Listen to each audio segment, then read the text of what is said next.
Ho, ho, ho. Welcome to the Ramon Foster Show, a special Christmas edition. What's up, Santa? Ho, ho, ho.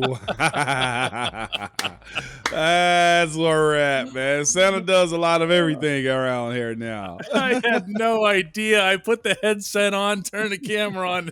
There he is. Yep. Wow. Santa has a podcast. I love it. Well, yeah. Moan, it's gonna be a weekend of mixed emotions for a lot of people in Pittsburgh, obviously, with the passing of Franco Harris, the recognition that he'll receive on the anniversary of the Immaculate Reception, the Raiders here, the eyes of the country, the night before Christmas, and everything else, and at the same time, it is Christmas. It is, and as Mike Tomlin took care to point out, because he never strays far from this subject, there is a football game to be played and to be won. Yes. I'm telling you right now, I'm going to predict it now. I'm going to predict it later. The good guys by 1,000, okay? There's only one way to do it. I'm telling you, I'm talking about the spirit of Franco flows through, baby. But you're right. The game got to be played out, and there'll be a lot of, I'm sure, wet faces when it comes down to, I'm sure, the tribute that they're going to do. I've even been imagining, like, as a player, somebody's got to at least tip down and put the ball on his shoe, just in commemoration of the play itself. By the way, I got to ask you something. I told you this the other day. I had something to ask you when it came down to play. That's right. You did. I was told, you got to tell me when you put them on a naughty or nice list. But the story was that Madden always kind of said that it wasn't the play, the refs went underneath to see if they would get clearance if they said the ball had hit the ground or not. Is that the story that he told about the Immaculate Reception? That was John Madden had a healthy amount of cynicism regarding this play. Never appreciated it, and I can guarantee you if John Madden were still alive and he were assigned to cover this game for a network, he'd let everybody know about it all over again. It'd be one of those biased situations right there. He never let that one go. I never knew that. And, of course, I listened to Madden younger. When I was younger, I didn't understand what he was talking about probably at the time if he did mention it. And I never saw the interviews, but it was told to me that, he made it a point to kind of really say, like, the referees went underneath to see if they could escape if they said it wasn't a touchdown. Replay in this day and age, I wonder how it does stick or not stick. But replays, it's on every NFL in it. All relative to the camera technology. Always. And that film is the equivalent of the Zapruder film in American culture. Almost. Okay. Yeah. In terms of the number of times it's been viewed and studied. And then you might recall that there was a handheld camera back when no such things existed. Yeah. That someone was holding on the Oakland sideline that ended up filming the play from a totally different, like no one had seen this before. It was like found gold. What? Yeah. And so then they had a whole nother set of frames to split apart and to go through it. The general consensus, and absolutely the word of Franco and anybody else who was on the field, was that, the only person who could ever really truly know is Franco. Yeah. Okay, because if that ball is touching the first blade of grass, or if he had to, if it changed, Franco's stance always was that it was a catch. It was a catch. Yeah. And wow. With no ambiguity in there, he'd play around with the concept, and he'd be coy about it to have fun. And I'll tell you in a few years, but he would tell everybody all the time it was absolutely a catch. Yeah, it's a catch, man.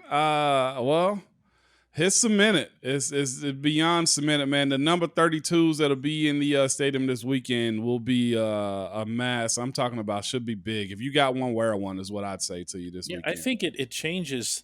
I had heard people in Pittsburgh saying things like, well, I don't know if you don't know this, Ramon, it's excessively cold Okay, Yeah, here, yeah, it and I'm is. not one to complain about cold. I'm the guy with the Winnipeg shirt here. Okay, but it's really crazy freaking cold, Mm-hmm. and it's supposed to remain really freaking crazy cold for the Christmas Eve game. And people say, I want to get rid of my tickets. I'm not going to go to that. It's Christmas Eve. Team is 6-8. I guarantee you that's not happening now. No. You're gonna go to that one. You'll find ways to get warm and stay warm. Whether it's good play or bad play this weekend, the significance of just being there on Franco night, man, will be immaculate, I guess, right? No question about that. I'm going to ask you about the play because you're somebody who loves football beyond your own playing and your own time with one team. Uh, do you? This is putting you on a spot here, but Go ahead. do you feel that this is the greatest play in football history, even though it wasn't in a conference championship, much less a Super Bowl? Do you feel that it's earned its title, and if so, why? To say greatest though, that's like numero uno when it comes down to it. Because in my era of what was greatest and versus what was great then, it's two totally Mm-hmm. different things. I'm thinking about Franco's play is wherever you want to put it's top 10. Okay, it's top 10, and I'll give you a few moments that are high on my list. I go the catch.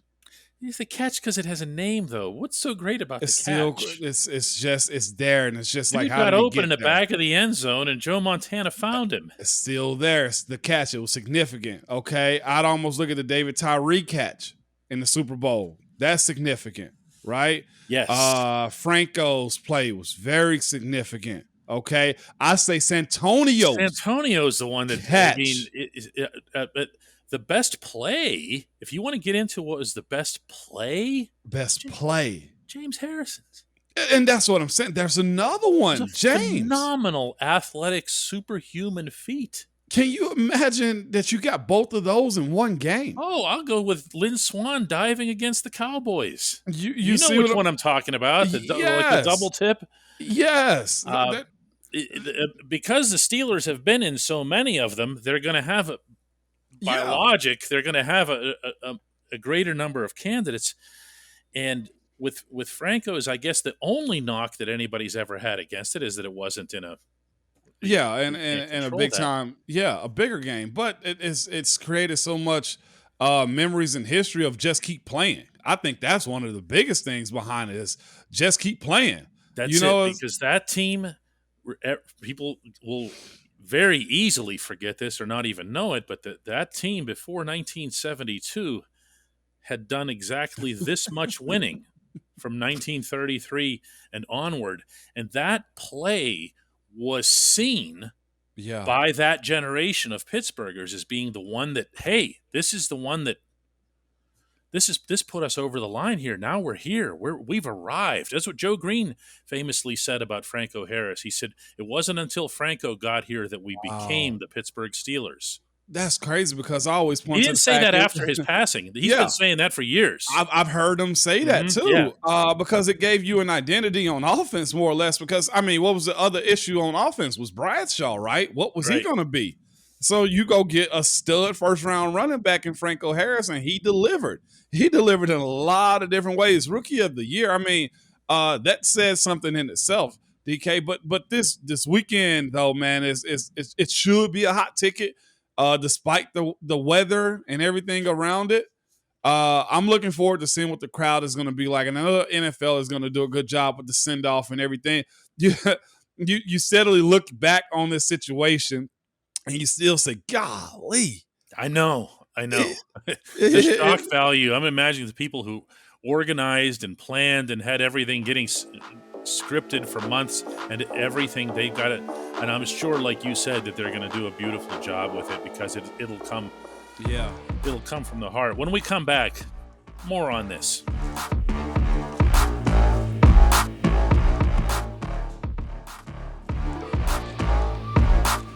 Welcome back to the Ramon Foster Show. One of the things that Mike Tomlin had mentioned this week is that he wants his players, to focus on performing well. And you can say if you're like the biggest cynic of cynics, he's using this to. No. Because the way he worded it was this: we want to go out there and we want to make sure that we honor Franco on his night. Yeah. And that's something that he was going to use, by the way, regardless. Yeah. But one thing that you have to understand, and those of you who missed this, last year in Minneapolis when the Steelers got trampled by Dalvin Cook and the Vikings, who was it that spoke up publicly? Joe Green. Joe Green? Mean. Joe Green did that. What kind of an impact that had over on South Water Street? To be called out publicly by Mean Joe Green? It was loud. Do you understand me? Guys heard it, and you heard it on every side of the ball. So you don't want that. I never wanted that. So you don't want player. that. You don't want to be associated with the game. No. That is on national TV, and they're honoring, and there's all these. I can't even begin to imagine how many of Franco's former teammates and so forth will be on hand for this. And you're going to know. Okay. Yeah. But Moan, you've been out there and on the field, and you've had to take the field after tragedy. Yeah, we have, and this is a lot of thing that goes on. Like you play for yourself, you play for your team, you play for reputation too, right? I always speak about reputation when it comes down to like the way we play football. The Steelers' reputation. This weekend inside of Acrisure, man, it should be insane. It should be not on our watch. Even if it does happen, there should be a level of play and restraint and resistance and just willpower to try to get a dub because of what it means on a night like this specifically. And you can't let it be a distraction at you doing your job. But there is a level of like coming togetherness that really puts you in a box to say, this has got to be it. So I referenced something a second ago while we were talking. And I was just thinking to myself, I've been through this, something very significant to this Steelers organization. And it was Dan Rooney's passing. In 2017. 2017 is so significant, too, in this. 2017 was also our last friggin' big run. Yes, it was. And I remember wearing the patch. That's one of the jerseys that I kept. Mm-hmm. I wasn't getting rid of that jersey. It had DMR patch on it. On the Shamrock, yeah. Yes, on the Shamrock. And that year was big time. That year was special. That year, 13-3 was the record. And that was also the year we ended up losing to Jacksonville. Jacksonville just got hot at the right time. Yeah. You had to have been one of the people who ran onto the field before Ben came out iconically with the flag, with the DMR flag. That again, what was going through your head there? If just that crowd roared, number one, right? But on top of that, though, DK, it was more or less, man, not today, not now, this is not what we're doing. We are a team that's really putting this together, and we are a team that will go out and get dubs however we need to. Like, it was a sense of pride that season. It was a sense of go and get it because of why. And it was because of the death of Dan Rooney. Like, I remember specifically his last flyover at camp. He probably shouldn't have been doing it that year. No.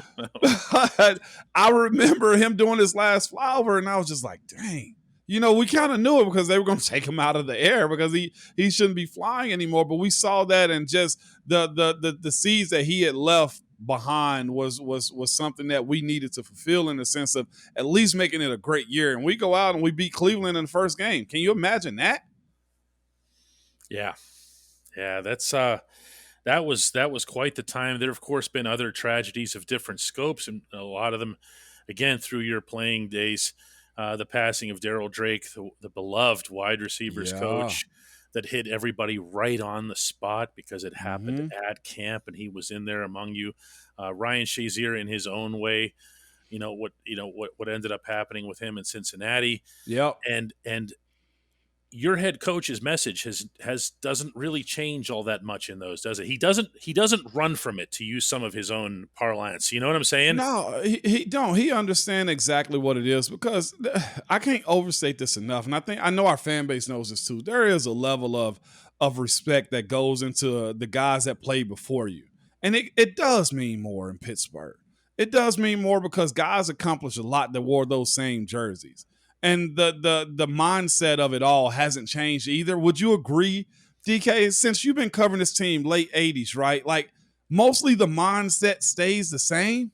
The mindset comes from the same place, so it does stay the same. And while there are differences between Roonies and Rooney generations, just as there are differences in all of our families between generations, the principles that originally the Chief and then ultimately Dan Rooney, who really took the Steelers to a completely different level and then were passed along to Art, are the same. The actions are mostly the same. They are. And while we can criticize this or that or say, well, if the late Mr. Rooney were around, he wouldn't have gone for any of this. You hear a lot of that all the time, but there's not much daylight there. Okay. No, there just isn't. But this game, man, just real quick, the Raiders in general. Derek Carr can make plays. Devontae Adams is a guy, man, that's super solid. If there's a level of concern, is him. It's Darren Waller at times. Besides that, it ain't much else to it. I mean, I know we got beat by the Patriots and what they kind of bring to the table, and they beat the Patriots in a fluky, silly Chandler Jones type of play, man. This is a willpower type of game, considering the weather and elements. But Max Crosby's a legit player. Chandler Jones can make plays in spurts. If our run game is better than Josh Jacobs this weekend, we win the game. And I got a feeling it's going to be a point to make our run game better than anything Josh Jacobs is doing. And he is, if I'm not mistaken, leading as far as yards this year. He's been really impressive, but I got to tell you, I was way more with you when you were looking at Derek Carr, because the last time he passed through here, oh my goodness, did he carve the Steelers up. And that was before he had a Devontae Adams. And look, when we're talking about a defense that's gotten picked apart by Sam Darnold, the secondary is really struggling. I think you're going to have to see some combination of adjustments in the secondary, and one way or another, Moan, they got to start getting back. I understand TJ's plate and hurt. You got to get back there, because that's the cure for everything in your secondary. It really is, and that's what I was going to say. They got to get after it. The D-line and O-line this week it's a month they get after. I do think this weekend they find a way by any means, and I think for sure this crowd will definitely lead the charge in trying to make that be an issue for the Raiders. This will be a good one. I'm looking forward to it. I don't think there's no overmatching in this type of game. What do you have? What do you have for a score? Man, I got us winning this game, and I think it's going to be a run game anyway. I think it's going to be a fast game. I think it's going to be a run game. There's not enough time to play around, and guys do get miserable in cold weather. I got Steelers winning 21-18. I got the Steelers winning 13-7. Ask me why. Why, DK? That's because that was the score of the game on December 23rd, 1972. That's beautiful. That's beautiful. Let's do it again this weekend. Hey, Merry Christmas, Santa. Merry Christmas, man. Hey, Merry Christmas. Happy holidays. Happy celebration, what all you people do. We appreciate y'all, man. And hey, here we go. And ho, ho, ho. Ho, ho, ho.